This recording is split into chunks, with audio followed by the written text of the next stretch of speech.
Good morning, YouTube, and thank you so much for tuning into my channel. Phatkat Collections coming at you today with another watch show and tell.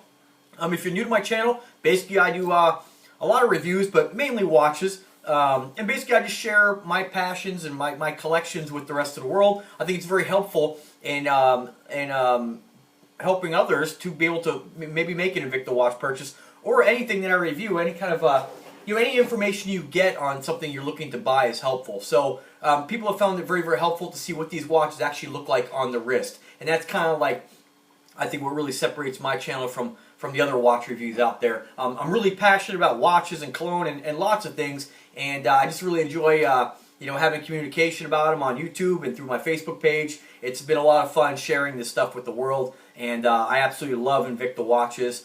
And not to say that I only wear Invicta watches or collect Invicta watches. I have Android, Diesel, Addy K, replica, non-replica, all kinds of different brands. I guess I've been collecting for a really long time, and I've amounted quite a collection. And the Invicta watches are it's probably my most favorite brand of any watch that's ever came out in my affordability range.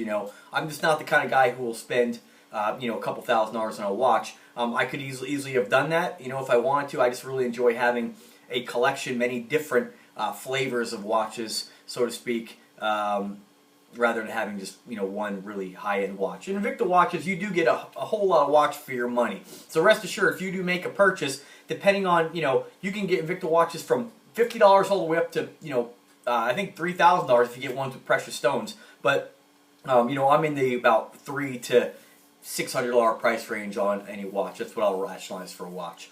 So today, I'm going to be talking about, we're going to be doing a little side-by-side. We're going to be talking about the watch that I have on my wrist here. We're going to be comparing it to this one right here. If you don't know which one this one is, this is your Coalition Forces. Now, there's many different versions of the Coalition Forces. They have a Coalition Forces, well, this one here, I believe, is the original Coalition Forces. Then they make a Trigger Edition. They make, this is technically round, but not so squared editions. I don't know how many they have out there that hold the Coalition Forces name, but there are several. So when you hear the name Coalition Forces, there's many different types of Coalition Forces. They even started doing one now, which is a Coalition Forces Grand Octane watch, which basically it's still the Grand Octane watch. They've just added a logo and they changed the face a little bit. Still a Grand Arsenal. I don't know if it's their attempt to maybe market the watch better. I'm not really sure. They should just really put the name of the watch on it. It just gets kind of confusing because the watch says Reserve on it. One place calls it Grand Octane, everywhere else calls it Grand Arsenal, and the watch actually doesn't even have a name. So maybe they'll fix that down the road. But anyway, model numbers here. The one that I got on my wrist right now is the Venom. Okay, this one is model number 5730, and they make this particular one in different models that look exactly the same, and I think they have different model numbers based on the movements. I'm not really sure because I've seen watches that look exactly like this. Like my Coker's got one. It's a different model, but it's the same watch. It has a different face and movement, but it's the same color combo. So side by side, you would just think it's the same watch. So I'm not really sure what that's all about. A little bit about the watch. You're looking at this one here is powered by a quartz chronograph movement. It's a Swiss ETA G10.211-N1. I don't know. Then you have your screw down function pushers on it. You got your flame fusion crystal and your standard Invicta deployment clasp. Important factors: 52 millimeters at the bezel, okay, and then you get a little more with the actual crown and pushers. They are really large. All these Invicta watches technically measure quite a bit more than what they say they do, just because the crown and pushers are so large on these things. So they do wear like larger watches. But nonetheless, 52 millimeters. You have 22 millimeters in thickness. This is a pretty thick watch. You're getting close to the Sea Hunter, which is 23. And then you have 3,300 feet of water resistance on this bad boy. What else? 26 millimeters in band width, and then 8.5 inches in length. So if you're a big guy, you'll be able to get this on your wrist. I am a guy who is 5 foot 8 inches tall. I weigh about 170 pounds, and I have a 7-inch wrist. So all these watches look really big on me. It's helpful to see it on the wrist. Let me give you a couple close-ups here. This is a great watch. I actually was lucky enough, well, unlucky enough, to have picked one up from a really rotten seller who sold me It's a discontinued model. That's why I picked it up from him. He said it was a floor model. It was the, those of you who watch my videos know I love the two-tone rose and yellow gold. This was full polished. I have the video on my channel here, which is the Invicta Watch Venom Nightmare. But at least you can see what it looked like. It was beautiful, and it's too bad it was defective where you couldn't get the band on it, and it had to go back. But it was disappointing. But you never know. Maybe they'll make it again. But this one's all silver. You have mainly this watch is a satin finish. You have a few areas on here that have a little polishing, such as a few little areas around the center links on the band, and then you have a little bit of polishing just around the edge of the bezel. I'm going to go ahead and take this off real quick and just show you just a quick close-up here. The back on this is just your standard back, but it is a really nice looking back. I think it's one of the nicest backs that Invicta makes. Your pushers have some polishing on them too, and your crown. This one, they're all my favorite watches. I mean, they really are.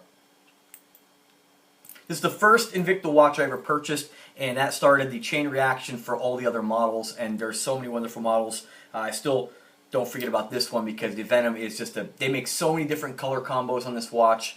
I have 3 of these. I have the Venom 2, I have this one, then I have a two-tone black and rose tone, which is really nice. Just a gorgeous watch. My coworker picked up the Venom Hybrid. If you don't know what that is, check out my video on that one there. That is definitely one I'm going to get in the collection. I think that one I'm going to get in the full gold. I'm just waiting for the price to come down, look for a deal on it, because in the full gold it's getting close to $500. I just want to do that right now.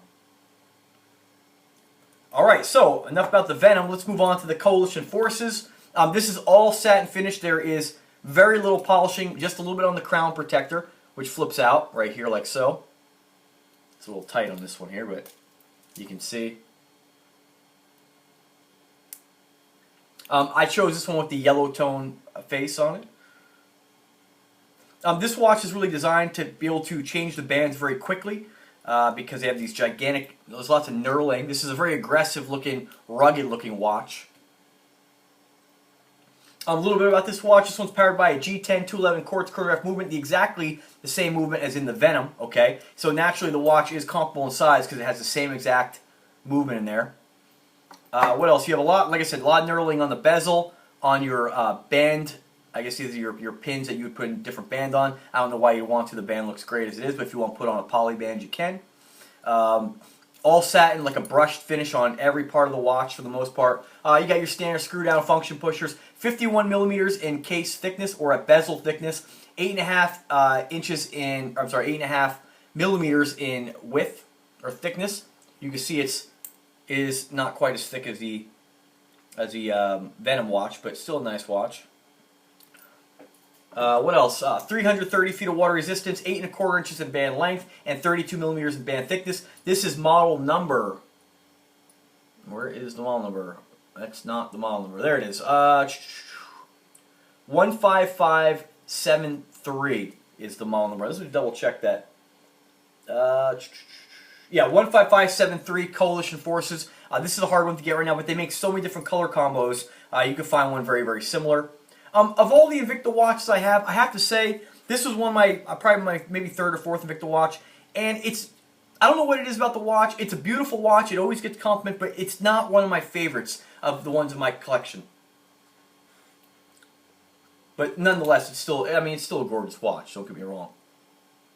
It's just, I think it's just because you have so much of a satin finish on there. It's just not, I don't know. I mean, let me throw it on the wrist here. All right. Alright, so let me get back a little bit there so you can see what it looks like. If you are new to my channel, you know that that's what I do. I show you what it looks like on the wrist. 7-inch wrist, 170 pounds, about 5 foot 8 inches tall. It's definitely an aggressive looking watch. And don't get me wrong, like, I'm a collector, so I'm still glad I have it. And I got a pretty fair deal on it. I think I picked this one up for about $250. What I do like about the watch is that the band, just the way that it's designed, it kind of, you know, it's satin, just the links kind of, oh, they kind of sparkle a little bit, which is surprising being that it's a satin finished watch. Alright, so let me go ahead and throw on the Venom again, and then I'll show you what they both look like by putting one on each wrist. There's a Venom.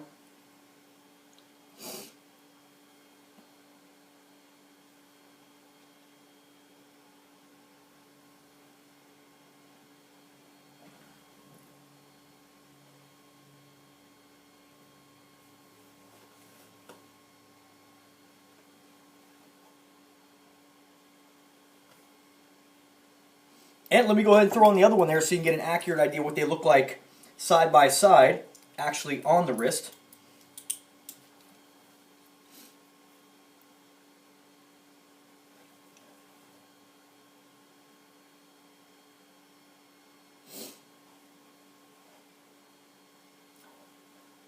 I mean, like I said, all these Invicta watches are they just really got some great designs.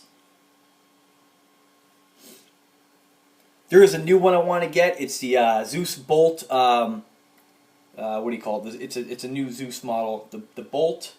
Gosh, I forget. I have a post on it on Phatkat watches. The Magnum. I think it's called the Magnum, and that thing just looks just sick. But right now the price is too high on it. I'm gonna wait till that comes down.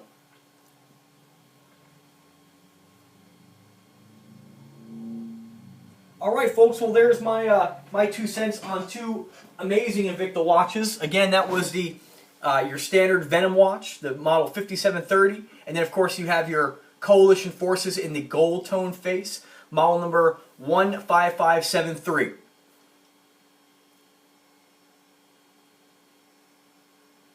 Alright, there you go folks. Thank you very much for watching the videos. A lot more videos coming your way. I got a list of comparisons to do. It's going to take me a really long time, but thank you for subscribing to the channel. If you haven't subscribed already and you like the content of my videos, go ahead and subscribe. This way you'll be notified every time that I upload a new video. And remember, if you are in the market for this stuff, help support the channel and check out PHATKATWatches.com, where we'll take you to real live listings of actual product that's in stock and ready to go. And that's where from some of the sellers where I buy my watches from.